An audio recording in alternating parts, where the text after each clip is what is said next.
감사합니다. 우리 오늘 함께 나눌 말씀은 히브리서 12장 1절부터 3절까지 말씀입니다. 히브리서 12장 1절에서 3절 주보에도 있고 화면에도 있으니까요. 우리 함께 읽으면 좋겠습니다. 함께 읽겠습니다. 이러므로 우리에게 구름같이 둘러싼 허다한 증인들이 있으니 모든 무거운 것과 얽매이기 쉬운 죄를 벗어버리고 인내로써 우리 앞에 당한 경주를 하며 믿음의 주요 또 온전하게 하시는 이인 예수를 바라보자. 그는 그 앞에 있는 기쁨을 위하여 십자가를 참으사 부끄러움을 개의치 아니하시더니 하나님 보좌 우편에 앉으셨느니라. 너희가 피곤하여 낙심하지 않기 위하여 죄인들이 이같이 자기에게 거역한 일을 참으신 일을 생각하라. 아멘. 오늘 나눌 말씀의 제목은 예수는 승리자라는 제목입니다. 반갑습니다. 저도 지금 감기 때문에 목이 조금 나가가지고 목소리가 조금 듣기 안 좋거나 좀 잘 안 들릴 수가 있는데 미안해요. 내가 관리를 잘했어야 되는데 조금 무리해가지고 이렇게 됐습니다.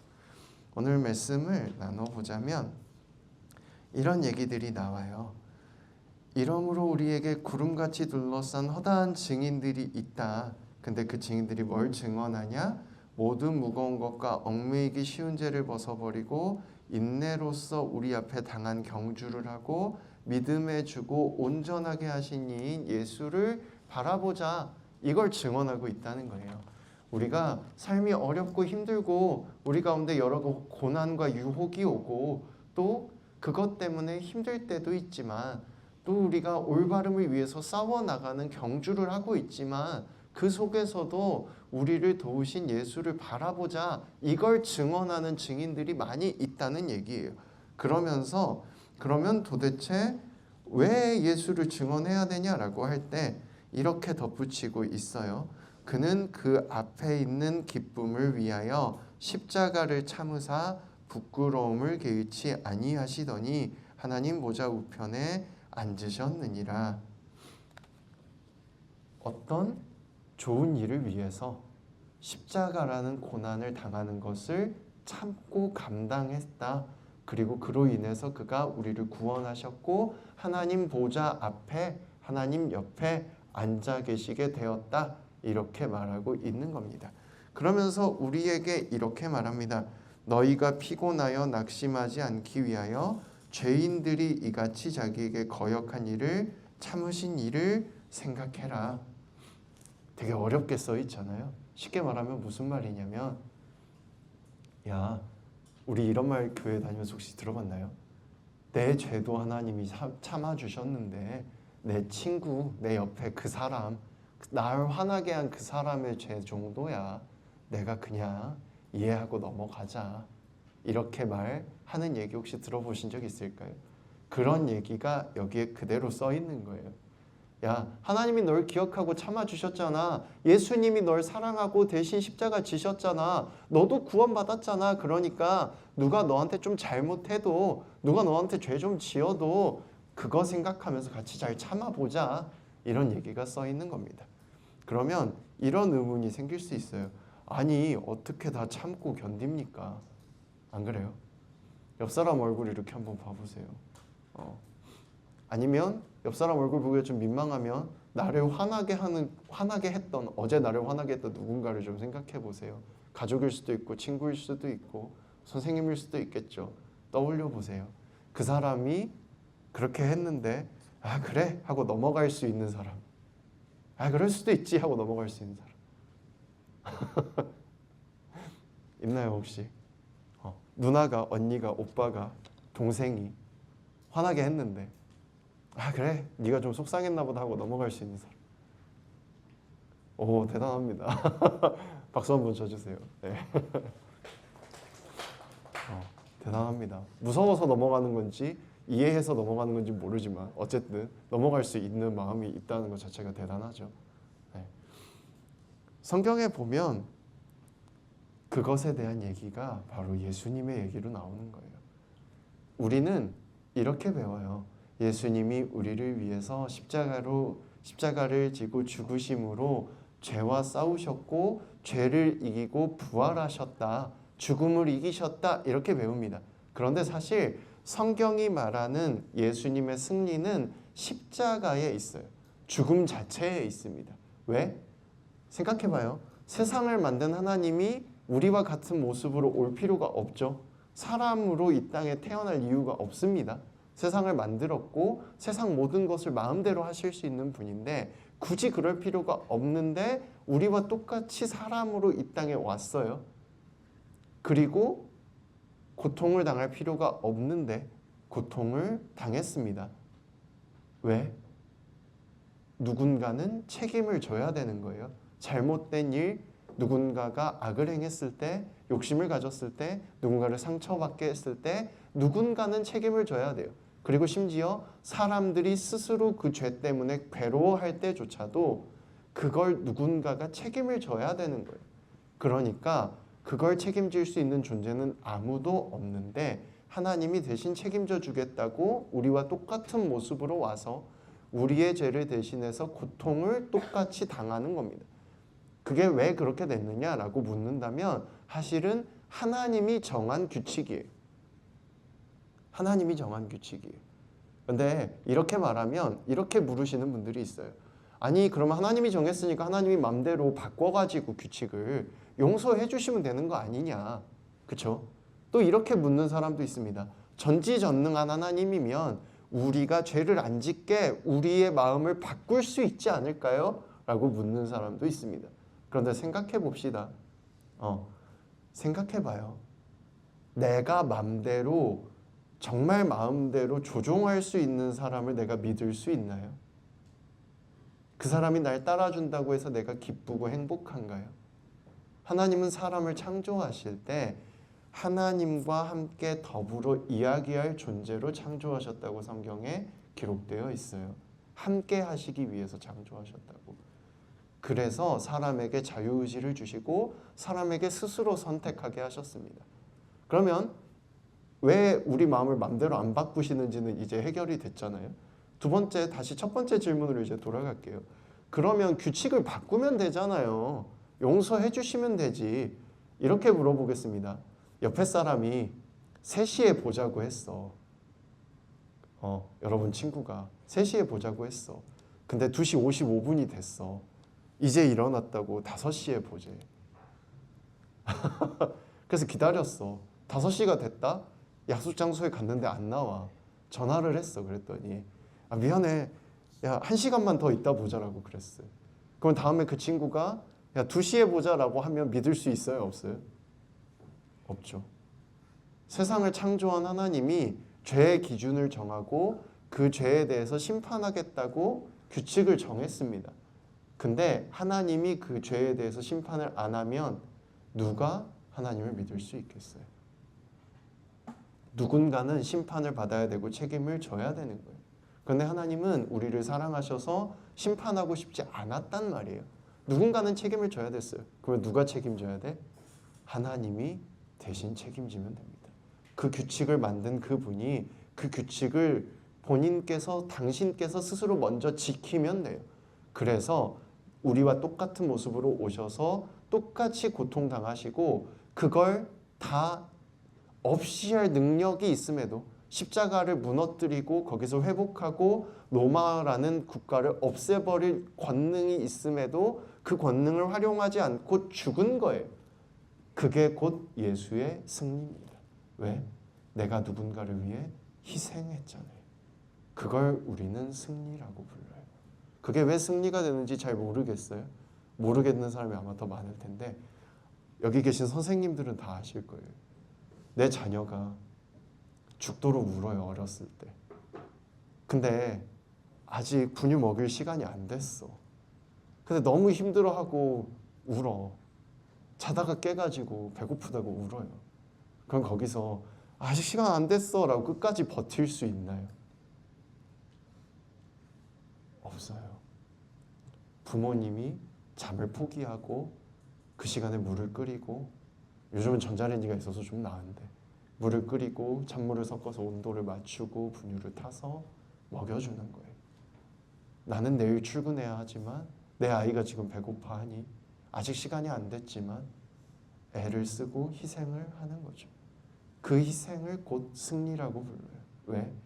그것으로 인해 누군가가 살아갈 수 있게 됐고 원하던 것, 그들이 행복했으면 좋겠어 라는 원하던 것을 이뤘기 때문이에요. 그래서 성경이 말하는 승리는요, 세상이 말하는 승리랑은 조금 달라요. 세상이 말하는 승리는 뭐예요? 내가 누군가를 굴복시키고 내 말을 듣게 만드는 걸 승리라고 불러요. 내가 누군가의 위에 군림하는 걸 승리라고 부릅니다.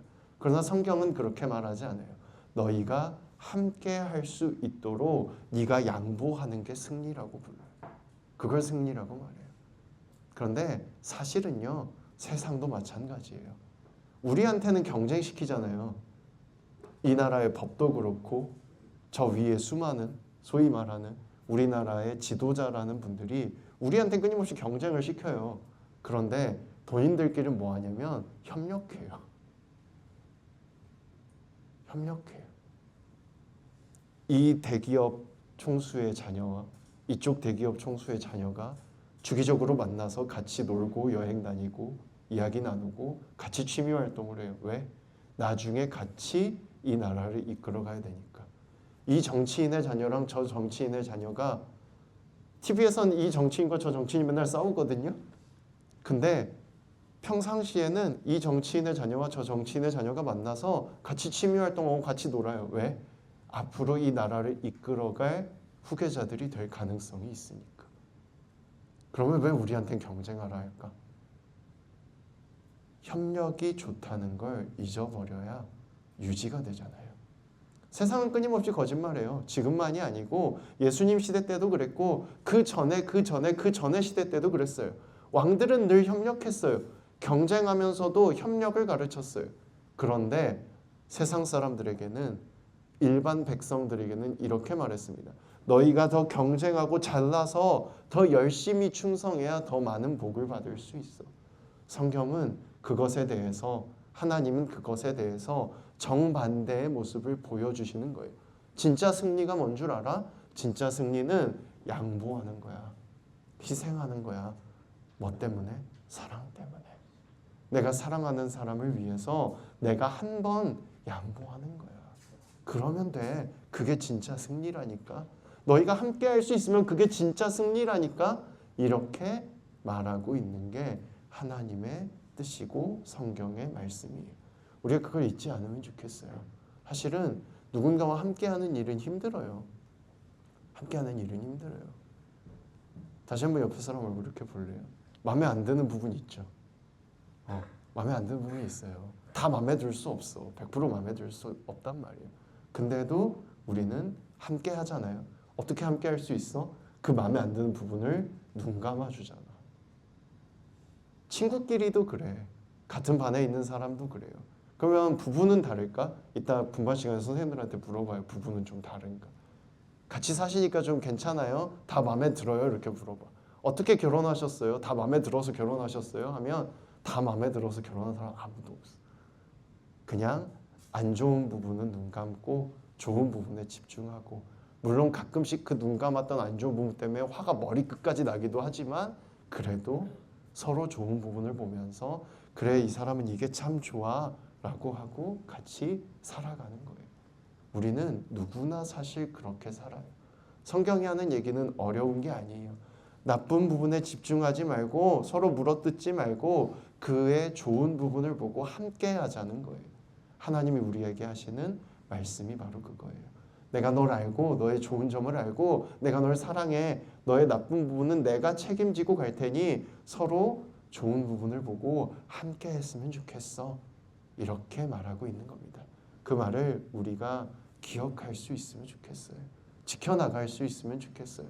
사실은 우리가 노력한다고 되는 건 아니에요. 마지막으로 한 번만 더 옆 사람 얼굴 볼까요? 아무리 노력해도 이 사람을 있는 그대로 사랑할 수는 없잖아. 안 그래요? 아무리 노력해도 이 사람을 있는 그대로 사랑할 수는 없어. 마음에 안 드는 부분이 너무 마음에 안 드니까. 근데 괜찮다는 거예요. 괜찮아. 그럴 수 있지. 하나님이 함께 해주시면 그럼에도 불구하고 이 사람을 사랑할 수 있고 함께 할 수 있게 된다는 겁니다. 우리가 그걸 알고 나아가고 기도할 수 있으면 좋겠어요. 어려울 때 늘 기도하라는 이유가 그겁니다. 끝으로 제 이야기 하나만 하고 마칠게요. 제가 5살 때 동생하고 진짜 막 터지게 싸웠거든요. 1살 차이인데 동생이 억울해가지고 어느 날 제가 이렇게 들쳐매니까 5살 때는 서로 다 힘도 약하고 몸도 가벼우니까 이렇게 들쳐매니까 제 등을 깨물었어요, 동생이. 등에서 피가 난 거야. 근데 처음에는 너무 아파서 화가 막 났는데 나중에 피가 났다는 얘기를 어머니한테 듣는데 5살에 그런 생각을 한 거예요. 얼마나 억울했을까? 1살 차이인데 한 번도 이겨본 적 없고 동생은 원래 힘이 좀 약하게 태어났고 저는 원래 힘이 좀 세게 태어났거든요. 그러니까 한 번도 이겨본 적도 없고 너무 억울해서 등을 깨물었다는 생각이 든 거예요. 그래서 그때부터 동생한테 다 양보했어요. 그냥 다 양보했어요. 어느 정도로 양보했냐면 고등학교 때 동생이 형 라면 끓여줘 그러면 라면 그냥 끓여줬어요.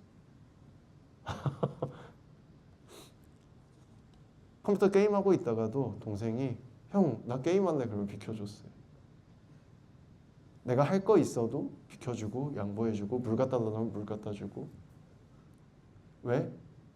억울하고 미안하고 어쨌든 내가 형이잖아. 나는 그냥 맘먹으면 양보할 수 있는 건데 내가 시키면 동생은 어쩔 수 없이 해야 되는데 안 그래요?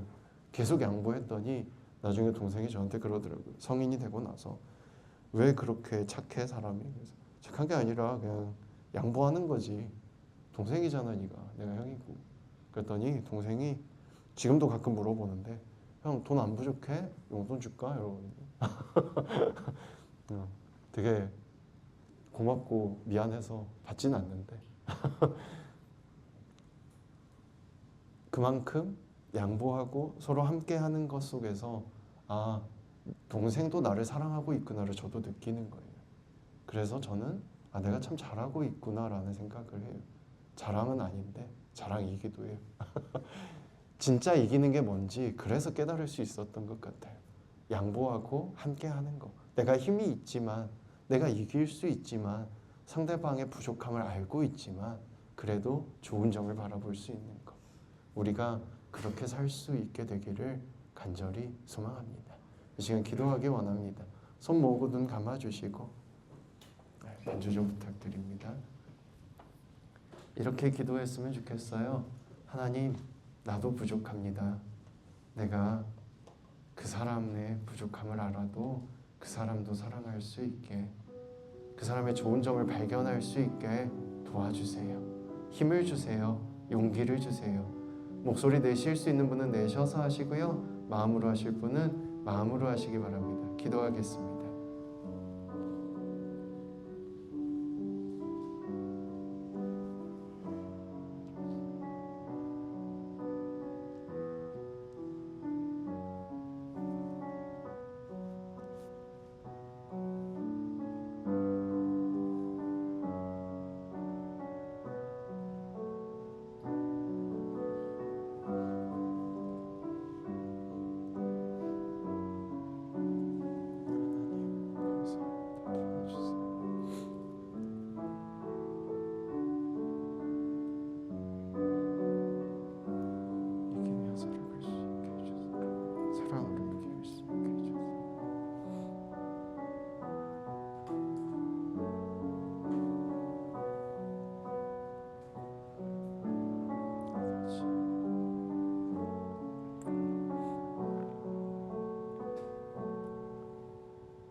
사랑의 하나님 감사합니다. 우리를 있는 그대로 사랑해 주시고 우리의 부족하고 연약한 부분보다는 우리에게 있는 좋은 점에 집중해 주시고 내가 너와 함께 하겠다고 말씀해 주신 주님 너무나도 감사합니다.